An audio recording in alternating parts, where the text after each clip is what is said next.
the world of football with a soccer perspective. This is Soccer Today with Duane, Rollins and Kevin Laramee, live on the Sports Podcasting Network. Good day, good night, and welcome to Soccer Today for Friday, September 13th. So I guess it's September 13th today. Ooh, what are you going to be afraid of? Yeah, Montreal. I'm afraid of losing this weekend. And I think that's my Friday the 13th joke for today, Duane. There you go. It's a very terrifying weekend for those MLS teams below the red line. But then it's almost Halloween, I guess, 6 weeks to go. I was actually talking about what costume I was going to wear. I don't know. I probably will just get cheap as always and put a soccer jersey on and pretend that's what I am. The amount of time I dressed as Thierry Henry, Patrice Bernier, Nesta, any Chelsea player. Like, okay, I got a kit here. I got shorts. Sure, I'm going to be a full kid wanker for Halloween. I actually have a referee's jersey, too, I can throw on. Sometimes that's a little bit more creative, like you're a referee, but yeah, it's not very much. I was a tennis player. I was Andre Agassi last year. I was big. I got Andre Agassi with the hair. With the hair, so like 90s Agassi. Because it would be easy for you to pull off the 25 Andre Agassi look. Well, the funny thing is, I was at the place that we went to a music bingo event, and I was Andre Agassi, and there was people born in the 90s there, as you would find at any hipster location in the city, and they were like, you can't be Andre Agassi. He had no hair. I'm like, you young child. He had hair once. He had spectacular hair. And welcome to the Tennis Pod, a Halloween podcast, but no, it's Friday. We keep it a little lighter on Fridays because we're life. It's not light, and we're getting ready for the weekend. A lot of games this weekend, Duane, in Major League Soccer in Europe, and we'll talk about them. But before we do that, you were looking up Transfer Market, which is one of the most used resources out there to evaluate players around the world when you don't know the players, for some GM, for director sportif around the world. So when we look at the value of a few players that we know that changed recently, Transfer Market added $7 million to the value of Jonathan David. What can you tell us more about what Jonathan David, Canadian super striker, is worth right now? $17.1 million. It's in U.S. dollars. It converts to the local currency. Well, it's not Canadian dollars. It converts to the most local currency, whether it be euro, pound, or USD. I suppose in Asia, it probably converts to an Asian currency, but I haven't looked in Asia, so I don't know. But 17.1 million USD is what he is at. You said off the top, he is now the most valuable player in the Canadian men's national team, according to Transfer Market, which, as again you said, is probably the most trusted evaluation website out there in terms of access to like public access websites. I'm sure there might be some industry stuff that might be a little bit more different, a little bit more accurate sometimes. The pros and cons of Transfer Market are the pros is it offers pretty much any player in the world. You can get a value on, right down to, yes, CanPL would be included in that. You can find the CanPL average there. It's around 200,000 for most teams, a little less sometimes. So that's what it will be. But the cons, I think sometimes they inflate the bigger countries a little bit more, but I guess that's a fair reflection of the market. Like if you compare the Canadian numbers to the U.S. numbers, because American players are a little more valued on sides that aren't entirely scoreboard related, although they have, they probably are a little better on scoreboard in many cases too, but nonetheless, their players tend to be a little bit more valuable than Canadian players on Transfer Market. But 17.1 for a young player is it's no small change, but it still, I think, it represents value for anyone who wants to swoop in and grab him. And if you're Gant, you have to be pretty happy with this value increasing. Pardon me. It's Gank or Gant? Oh, I always mix that up. Anyway. One of them. It's the one with the blue Indian. That's how I remember. But it's T with the T. It's Gant. It's Gant. there you go. But for Gant, got it right first time. You got it right the first time. You know what they say? First idea is usually the best one. But when we look at Jonathan David and his rise in value, is of course, it's his recent run of form for the last year with his local club team, his great form for Canada as well in the countryside. What does it say for his future? Do you anticipate Ghent selling him in the next year or so when his value is still high? Or are you expecting Ghent to keep him and squeeze the most amount of juice out of him before selling him on? They'll sell him. I mean, there's no doubt. I mean, he's a player that's going to want to move to a higher level, and has already had some suggestions out there that there are teams interested, particularly in the Bundesliga. So I have no doubt that he will be moved, perhaps as early as January. I mean, if there is, it probably is next summer for him. A January move would usually January moves are more focused on established players, players that are coming in to fill needs at this point in time, unless they moved him to another team in the Belgian league, which is a possibility, but not necessarily what people are dreaming of. They are unlikely to perhaps move him then and wait to the summer window when there is full value. Of course, the other place people move in January window would be here. Major League Soccer. But I'm not sure we want that. And that's with all due respect. Obviously, we love MLS, but I would rather him test the waters over there a little bit more. And I'm sure a lot of U.S. fans listening would agree with that, particularly as it relates to certain TFC players that they didn't want to come back as early as they did, including the captain of Toronto FC. But that's an old story now. No, yeah, I agree with you, Duane, and I want to go there for a second because over the last few weeks, when we saw Canada play this international break and the international break before, I'll just use the Montreal example because that's what I'm more familiar with. Montreal Impact fans on Twitter being, I'm watching Canada game. Who's that Jonathan David? Sign him up. Bring him to Montreal. We need to sign him to Major League Soccer contract. And I'm thinking, we can't afford him. No one can afford him in Major League Soccer. He's the equivalent for Canada as a Pulisic. He will not play in Major League Soccer in maybe 12 years from now, but not next year. And I want you to explain to our listeners why a Jonathan David is not coming to Major League Soccer next year. Well, first off, he's worth $17 million according to transfer market. And he is not of the established marketing value that any team in Major League Soccer outside of perhaps the Canadian teams would even consider that. And I wouldn't suggest that even the Canadian teams would be necessarily considering that. And more to the point, I don't think anyone would want to pay the salary that a $17 million transfer could then get. We talked about this already with Alphonso Davies getting fined €20,000. Think about that for a second. If you can afford a $20,000 fine, think about what you might be making. Yeah. Major League Soccer is not going to pay that. And it's also just, he's a 20 and he's already in Europe, and he could have signed with TFC. There was great interest by TFC in signing Jonathan David back when he was a kid to get him to the TFC Academy. They said no. They passed on that. They passed on Major League Soccer already. So for him to now come back at 20, it doesn't seem, unless someone dropped some offer on his plate that was outrageously crazy, and I don't know, I can't see that happening. I mean, even like $7 or $8 million a year is not going to be there. There might be options in Europe that are better for him in that particular case. Yeah. It's just not happening, right? It's just not happening. Maybe in 3 or 4 years, if he bottoms out, then obviously this is an option. Or in 10 years, if he excels, it's an option. But in the middle, no. Well, I think the Balu example. So if you get transferred out of Major League Soccer and it's not working out, we've seen this before with Juan Agudelo as an example, and Balu as another, where you get transferred, you go try yourself in Europe, you're not getting a lot of playing time, it's not working, you come back to an environment that you know, it's one thing. But I just wanted to lay it clearly for either Canadian fans in Montreal and other places that are clamoring for the presence of Jonathan David. Yeah, it's not there yet, and we cannot afford him for now.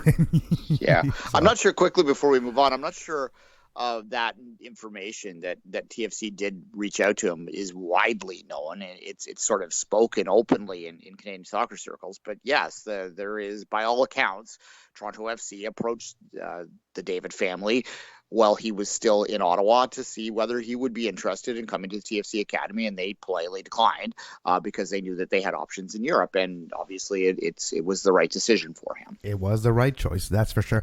But at the same time that you look at the price of a Jonathan David, you saw other players that do relate to our show, American, and you mentioned how American players, their value is a little high. And I think that's the Canadian thing where we look at a Canadian soccer player and just putting the word Canadian next to soccer player, you lose 2 million of values right there. Because what? Canadian? They play soccer? Sure. Oh, well, can't be that good. So what are the big American players worth? And maybe we can draw some comparisons between the two. Yeah, they got a guy in Chelsea that's worth a lot of money. Yeah. 68.4 million. Which is I think way too much for him, but still. Yeah, that one's understood. But look, if you're in the know and you know how transfers work, it's not necessarily about the best player. It's about the most valuable player in terms of age and potential. And the U.S., the average age of the U.S. team right now is 25 years of age. So they're a little bit older than maybe you might have hoped. Canada comes in around 23, by the way. So they're a little.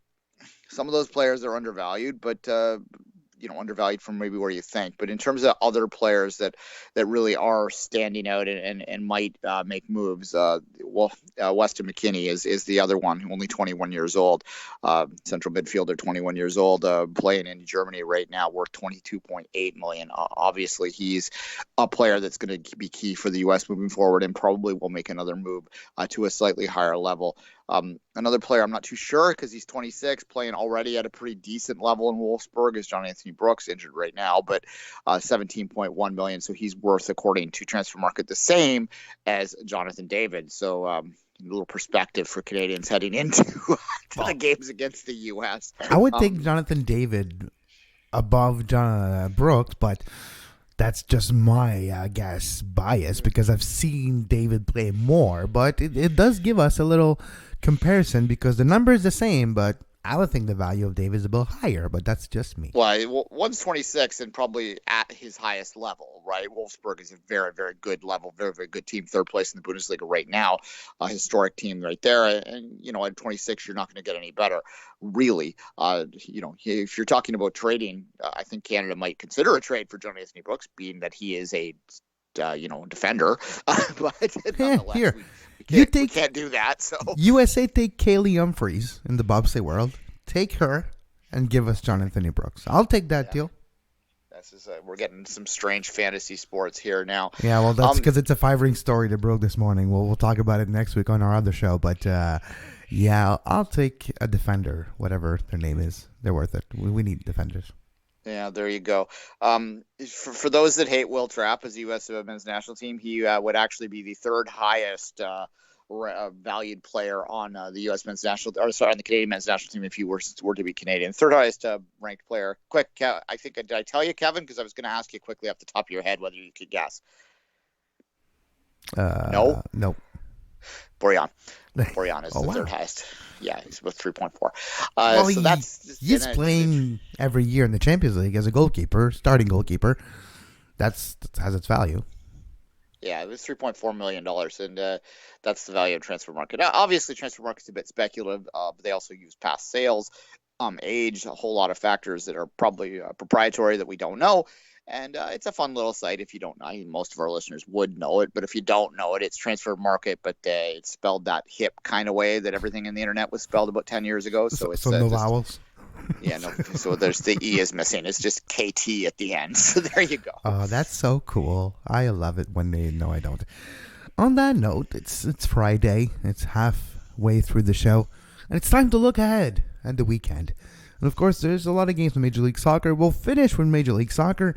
But off the top of my head, I was looking at the Premier League schedule, Duane, and I was thinking, it's not the greatest fixture weekend in the Premier League. No, and part of that I think is just how the league is set up this year with two teams that are sort of head and shoulders above the rest. So you don't get a lot of those top matchups, and we did have a lot of them. We had a North London derby the last week that they played. We've had some big games already. I'm just trying to think off the top of my head. It already seems like it's forever ago. But that's because of the damn international break. Yeah, exactly. This week it is a little lacking for sure. And so when I go and look at my games of the week, I'm not going to pick any of them. Watford will see if they can turn things around after sacking their manager, which is what they do against Arsenal. That should be a decent matchup there. Villa West Ham's not a bad matchup. It's an historic rivalry that hasn't been played in a few years because of Villa's struggles. So, there's stuff to watch for sure. That's Monday Night Football for you. Monday, 3 p.m. Eastern Time, Aston Villa, West Ham. Watford Arsenal is Sunday, 11:30 a.m. Also tomorrow at 10. A kind of, if you really stretch it, kind of a London derby. But as you said, the closest thing to not being a derby, being a derby. Yeah, the Spurs Palace, they're pretty far apart in terms of it being in the same city. United Leicester is also tomorrow at 10. That's a decent matchup as well. Burnley Brighton, Norwich City, a 12:30 game tomorrow. Not exactly the most compelling one, I'll fully admit.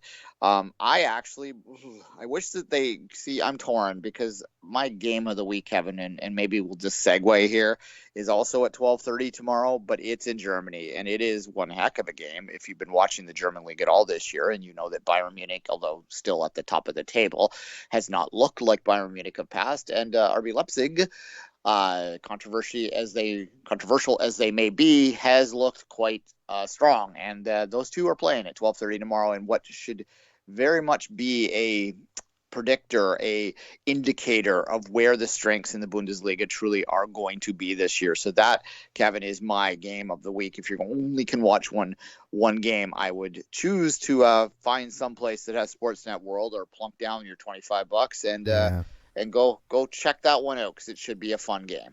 The only thing about the Bundesliga is how difficult it is to watch on Sportsnet World. Only limited games, and I already paid for a lot of things. And forking out another $20 for Sportsnet World to have one soccer game and then to watch like handball. I don't know, but it is interesting, and you can always find them online as well on your Sportsnet Now or your other over-the-top subscription. You mentioned the Bundesliga.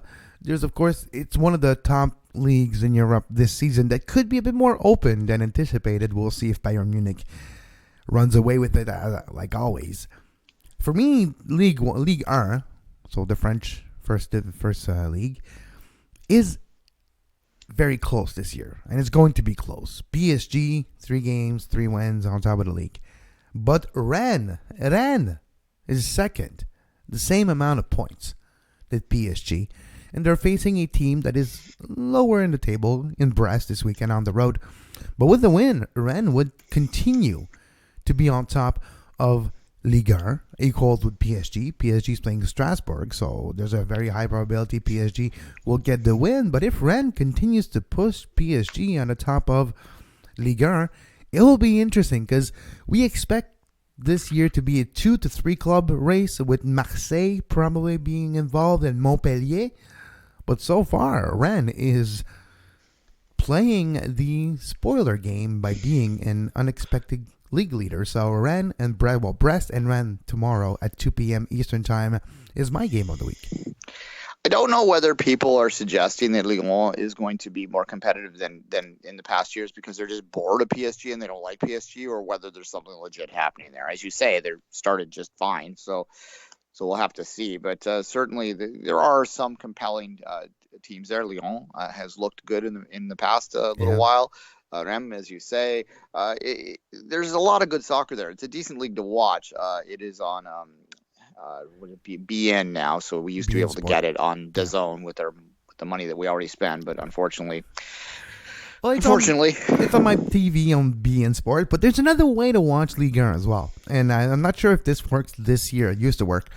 TV5, you know those French channel that you get free with your subscription package of cable if you still have cable. Well, you have like one of those French TV channels that no one really watches, but it's free.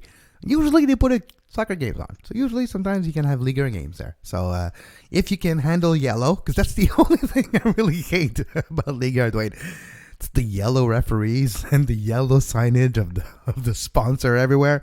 I'm not a big fan of yellow. Yellow is kind of aggressive to my eyes. And there's a lot of yellow in Ligue 1. Well, that is certainly something that I'm now aware of.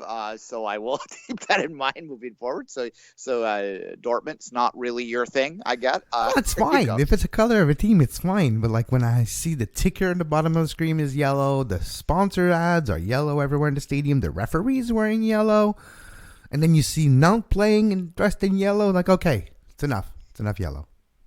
Fair enough. I kind of feel that way about about purple sometimes. I know everyone loves the purple jerseys, but purple to me just looks like, it reminds me of bad Barney? trips to the dentist or something. Like it's yeah.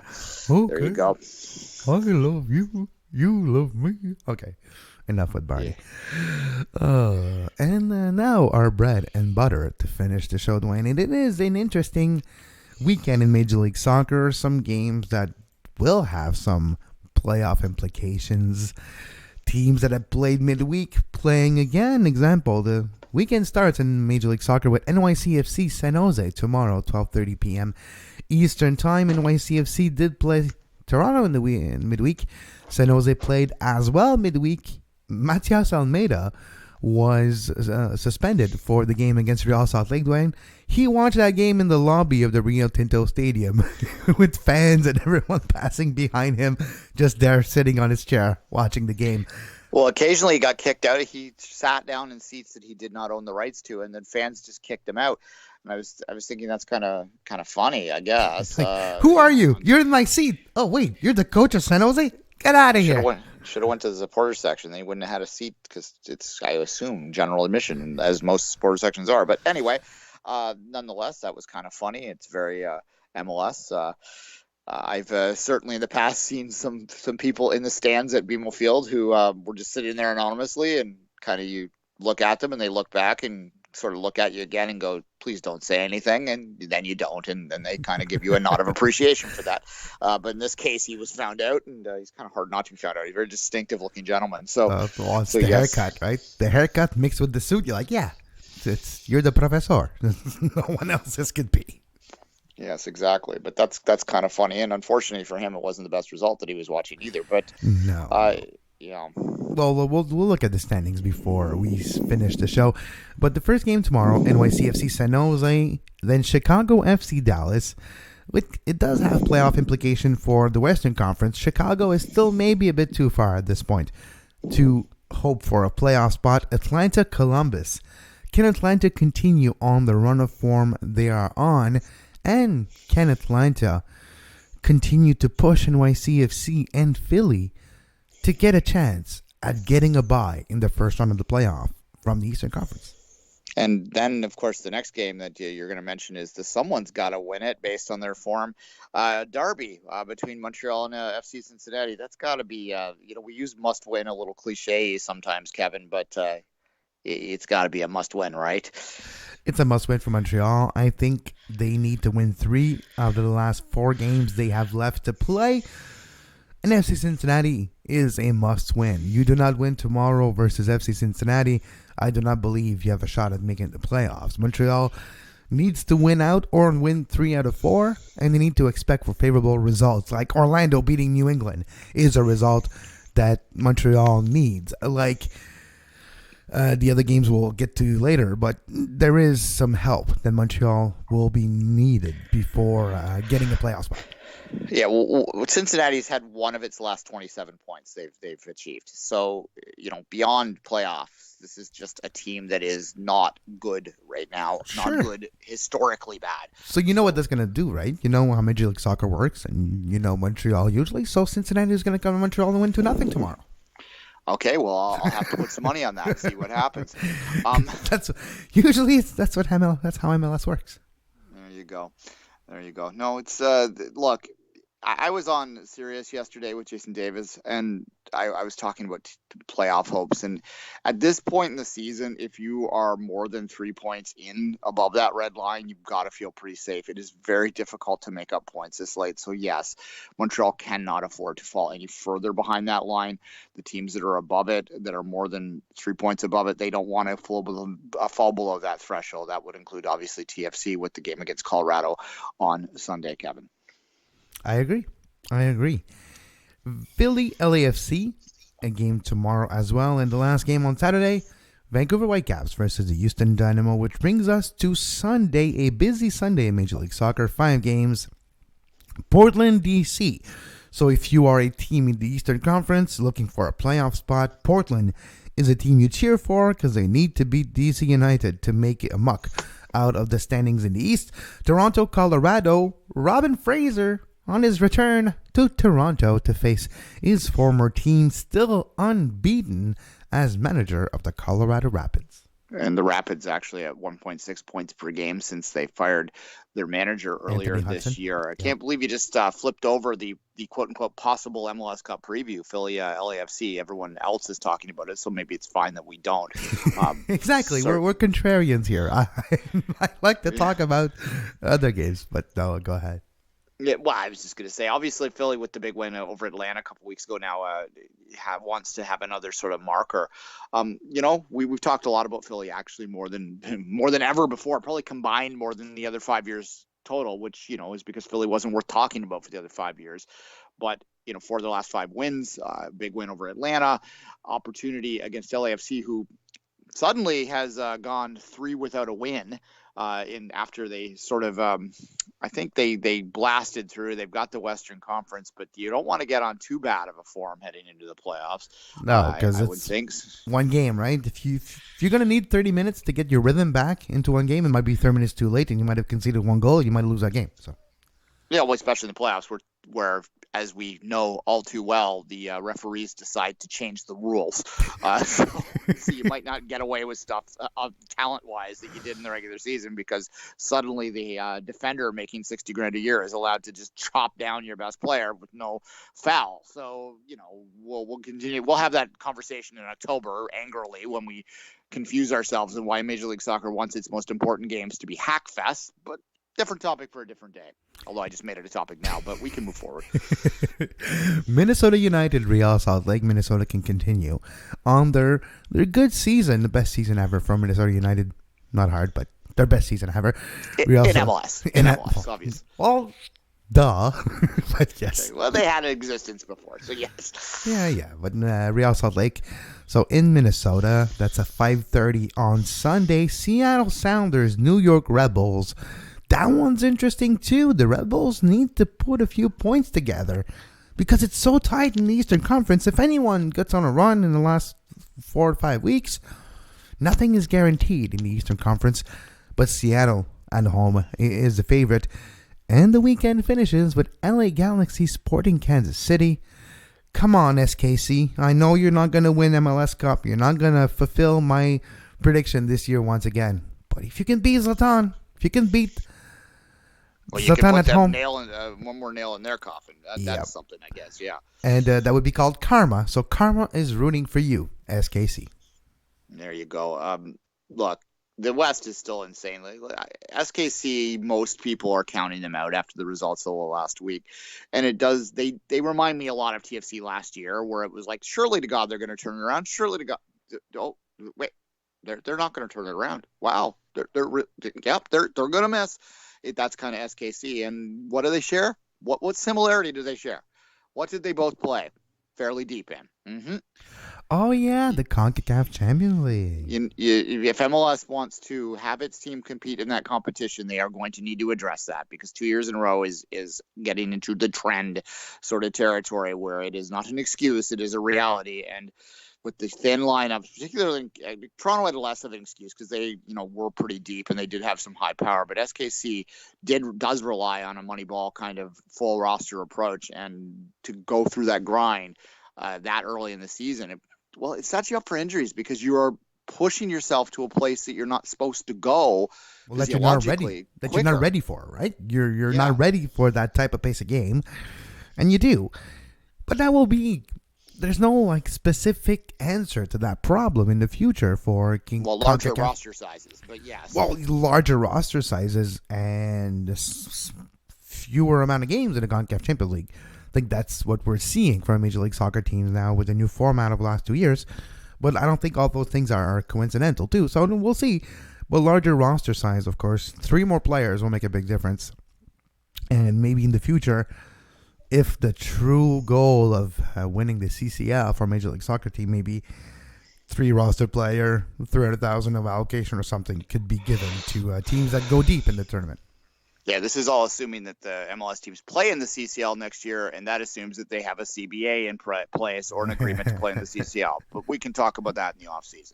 Yeah, because I think we're going to have a lot to talk about in the offseason because it's not looking good. It's looking like we're going to have a fight on our hands on the player side, which is a good thing. We're pro labor usually, so we want people to make the most amount of money they can for their own benefit. Yeah, we got the Canadian Premier League to entertain us up here, so we might as well just continue. Fight it out, guys. Start in July. I'm fine with that. We're gonna get good new players in the CanPL, players from MLS Players Union. Be like, can we trade with you guys? Like, sure, come on over. There you go. Health insurance is free if you get injured, so why not? Just come over and train. On that note, we hope you enjoyed the show this week. We see bumps in our numbers, and we appreciate your listenership. We appreciate your comments. Your help us share the show, tweet the show, comment, rate, review. Thank you very much for your help. We're actually ranked in Canada. We're in the top 160 shows in Canada this week. So thanks to everyone for that ranking. It's our best ranking ever, so that's always positive. You can follow Duane on social media at 24th Minute, myself at Kev Laramee, and this show at Soccer Today SPN. We'll be back Monday with a new edition of the world of football with a soccer perspective. But until then, as always, have a great soccer. You can find the podcast version of all the shows we do on iTunes, Apple Podcast, Google Play Store, TuneIn Radio, iHeartRadio, and anywhere you get your podcast.